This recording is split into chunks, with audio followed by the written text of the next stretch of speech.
அதிசய காரிய சித்தி தாயே ஓம் வாராகி நமோ நமக. அனைவருக்கும் வணக்கம். நான் உங்கள் தோழி கலை. இன்னைக்கு நம்ம சேனல்ல மாசி மாதம் தேய்பிறை அஷ்டமிக்கான பதிவை பற்றி தான் பார்க்க போறோம். மாசி மாதத்துல வரக்கூடிய தேய்பிறை அஷ்டமியை மகேஸ்வர அஷ்டமி அப்படின்னு சொல்லுவாங்க. அஷ்டமி திதி தொடங்கக்கூடிய நேரம் பார்த்தீங்கன்னா ஞாயிற்றுக்கிழமை விடியற்காலை 4:01 திங்கட்கிழமை அதிகாலை 3:37 வரை அஷ்டமி திதி இருக்கு. ஞாயிற்றுக்கிழமை முழுவதுமே அஷ்டமி திதி இருக்கிறதுனால அஷ்டமி திதிக்கான வழிபாட்டை ஞாயிற்றுக்கிழமை தான் செய்யணும். இந்த மாசி மாதம் தேய்பிறை அஷ்டமி வழிபாடு பைரவருடைய அருள் மட்டும் இல்லாம மகேஸ்வரனான ஈஸ்வரனுடைய அருளையும் பெற்றுத்தரும். நம்ம வீட்டில் குறிப்பிட்ட ஒரு தீபம் ஏற்றி பைரவரை வழிபட்டோம் அப்படின்னா நம்மளுடைய வளர்ச்சிக்கு எந்தெந்த விஷயங்கள்லாம் தடைகளாக இருக்கோ அது அத்தனையுமே எந்த ஒரு தடங்களும் இல்லாமல் நடக்க ஆரம்பிக்கும். பஞ்சமி அன்று வாராகி வழிபாடு எந்த அளவுக்கு சிறப்பு வாய்ந்ததோ அதே அளவுக்கு தேய்பிறை அஷ்டமி நாளில் வாராகியையும் பைரவரையும் வழிபடுவது ரொம்பவே சிறந்தது. பஞ்சமி அன்று செய்ய முடியாத ஒரு சில பரிகாரங்களை நீங்கள் தாராளமாக தேய்பிறை அஷ்டமி நாளில் செய்யலாம். உங்ககிட்ட ஒரு முக்கியமான விஷயம் ஷேர் பண்ணிக்க விரும்புகிறேன். இந்த பஞ்சமி திதி அன்று வாராகி அன்னை எங்கள் வீட்டில் ஒரு அதிசயத்தை நிகழ்த்தினாங்க. அது என்ன அப்படின்னா, பஞ்சமி திதி எப்பெல்லாம் வருதோ அதுக்கு முன்னாடி நாள் எனக்கு கனவுல வாராகி அன்னைக்கு என்னென்ன தேவையோ அது அத்தனையும் எனக்கு தெரியப்படுத்துவாங்க. அது அன்னைக்கு நெய்வேத்தியம் பண்ணக்கூடிய பொருட்களாக இருக்கலாம், இல்லை அபிஷேகத்துக்கு என்னென்ன பொருட்கள் தேவையோ அதெல்லாம் தெரியப்படுத்துவாங்க.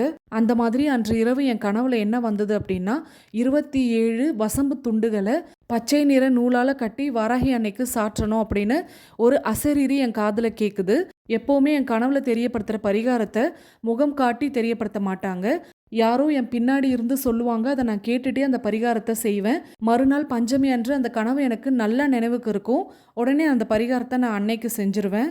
இப்போ நீங்கள் வீடியோவில் பார்த்தீங்கன்னா தெரியும், அன்னையினுடைய விக்கிரகத்துக்கு நான் வசம்பு மாலை சாற்றியிருப்பேன். காரணம் என்னன்னு தெரியல, நீ செய்ய சொன்ன, நான் செஞ்சுட்டேன். இந்த வசம்பு மாலை சாற்றியதை நீ பரிபூர்ணமா ஏத்துக்கிட்டியா அப்படின்னு அன்னைக்கிட்ட கேட்டுட்டு இருக்கேன். அன்னை தலைக்கு மேல பாரிஜாதம் பூ வச்சிருந்தேன். அந்த பூ அழகா கீழே வந்து விழுந்துச்சு. இதுதான் அந்த பாரிஜாத பூ. மனசுக்கு ரொம்பவே திருப்தியா இருந்துச்சு. ஏதோ ஒரு காரணத்துக்காக அன்னை என்னை இதை செய்ய வச்சிருக்காங்க. என் மகளுக்கு போர்டு எக்ஸாம் நடந்துட்டு இருக்கு. ஒவ்வொரு வசம்பு துண்டை கட்டும் பொழுதும் அவளுக்காக வேண்டி தான் கட்டியிருக்கேன். என் மக எதிர்பார்க்குற மதிப்பெண்ணை கண்டிப்பாக வாராகி அன்னை பெற்று தருவாங்க அப்படின்னு நம்புறேன். இன்னொரு அதிசயமும் நடந்திருக்கு. அது என்ன அப்படின்னா, உங்கள் எல்லாருக்கும் தியாசி யூடியூப் சேனல் தெரியும். அதில் ராஜி சகோதரி பஞ்சமிக்கான வீடியோ போட்டிருந்தாங்க. அந்த பதிவுலையும் வசம்பு மாலையை பற்றி தெரியப்படுத்தியிருந்தாங்க. இது மிகப்பெரிய அதிசயம். 12 மணிக்கு வீடியோ வருது. நான் காலையிலேயே அன்னைக்கு வசம்பு மாலை சாட்டிட்டேன். வாராகி அன்னை ஏதோ ஒரு காரணத்துக்காக இந்த வசம்பு மாலையை எதிர்பார்க்குறாங்க. அன்னையே உங்கள் வீட்டில் விக்கிரகமாகவோ அல்லது படமாகவோ வைத்து வழிபட்டு இருக்கீங்க அப்படின்னா உங்களுடைய நிறைவேறாத ஆசையை கோரிக்கையாக வைத்து அன்னைக்கு இந்த மாலையை சாற்றி விடுங்க. ராஜி சகோதரி 24 எண்ணிக்கையில் சொன்னாங்க. எனக்கு 27 எண்ணிக்கை கனவா வந்துச்சு. இந்த 2 எண்ணிக்கையில் உங்களுக்கு எது விருப்பமோ அதை நீங்கள் செய்யுங்க. பஞ்சமிக்கு செய்ய தவற விட்டவங்க வர தேய்பிறை அஷ்டமிக்கு கூட செய்யுங்க. சரி, வாங்க இன்னைக்கான பதிவுக்குள்ளே போயிடலாம். வளர்பிறை அஷ்டமியை விட தேய்பிறை அஷ்டமி தான் பைரவ வழிபாட்டிற்கு சிறந்த நாள். நம்ம வாழ்க்கையில் கடைசி கட்டத்தில் இருப்போம் பாருங்க. அந்த சமயத்தில் நமக்கு யாருமே இல்லை அப்படின்னு நினைப்போம். அந்த நேரத்தில் நம்மளை கை தூக்கி விடுறது யாருன்னு பார்த்தீங்கன்னா காலபைரவர் தான். நம்மள பல பேர் இவரை உக்ர தெய்வம் அப்படின்னு வழிபட தவறி இருப்போம். ஆனால் இந்த தெய்வம் தான் கடைசி கட்டத்தில் நம்மளை காப்பாற்றக்கூடியது. நீயே கதின்னு அவர்கிட்ட சரணடைஞ்சிட்டோம் அப்படின்னா எப்பேற்பட்ட பேர் ஆபத்துகள்ல இருந்தும் நம்மளை காப்பாற்றுவாரு.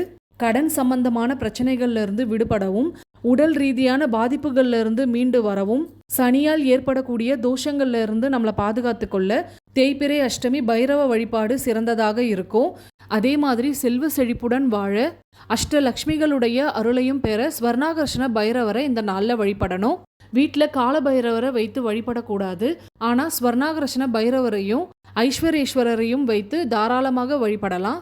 அடுத்ததான் ஞாயிற்றுக்கிழமை மகேஸ்வர அஷ்டமி அன்று பைரவருக்கு வீட்டிலேயே எப்படி தீபம் ஏற்றுவது அப்படின்றத பார்த்துடலாம். இந்த தீபம் ஏற்றுவதற்கு கட்டாயம் ஒரு இரும்பு அகல் விளக்கு தேவைப்படும். இது இரும்பு பாத்திரங்கள் செய்யக்கூடிய கடைகளில் கிடைக்கும். இவ்வளோ பெரிய அகல் விளக்கு தான் வாங்கணும்னு இல்லை, இதை விட சின்னதாக கிடைச்சாலும் வாங்கிக்கோங்க. அடுத்ததாக சிகப்பு துணியை இந்த மாதிரி 2 சின்ன துண்டுகளாக கட் பண்ணி எடுத்துக்கோங்க. ஒரு துணியில் 27 மிளகும் இன்னொரு துணியில் 48 கருப்பு உளுந்தும் வைக்கணும். இந்த 2 பொருட்களுமே காலபைரவருக்கு உகந்த பொருட்கள். அடுத்ததாக இந்த 2 பொருட்களையும் ஒரு சிகப்பு நிற நூலை கொண்டு மூட்டையாக கட்டி எடுத்துக்கணும். இதெல்லாம் தயார் செய்து வச்சிருங்க. அடுத்ததாக இந்த தீபம் சூரியன் அஸ்தமனம் ஆனதுக்கு அப்புறம் தான் ஏற்றணும். ஞாயிற்றுக்கிழமை இரவு 7 மணிக்கு மேலே நீங்கள் எந்த நேரத்தில் வேணாலும் இந்த தீபம் ஏற்றலாம். பூஜை அறையில் இந்த தீபம் ஏற்றக்கூடாது. உங்கள் வீட்டினுடைய வரவேற்பறையில் தான் ஏற்றி வைக்கணும். ஒரு பித்தளை தட்டு எடுத்துக்கோங்க. அதில் கொஞ்சமாக சிகப்பு குங்குமம் சேர்த்து தண்ணீர் விட்டு கலந்து தண்ணீரை சிகப்பு நிறமாக ஆக்கிக்கோங்க. அடுத்ததாக சிகப்பு நிற மலர்கள் எதுவாக இருந்தாலும் அந்த தண்ணீரில் சேர்த்துருங்க. நான் சிகப்பு ரோஜா பயன்படுத்தியிருக்கேன்.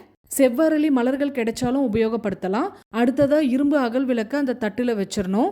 இப்போது இதில் 5 வகையான எண்ணெய்கள் சேர்க்க போகிறோம். முதல்ல பசு நெய் சேர்க்கணும். அடுத்ததாக நல்லெண்ணெய் சேர்க்கணும். அடுத்ததாக இலுப்பை எண்ணெய் சேர்க்கணும்.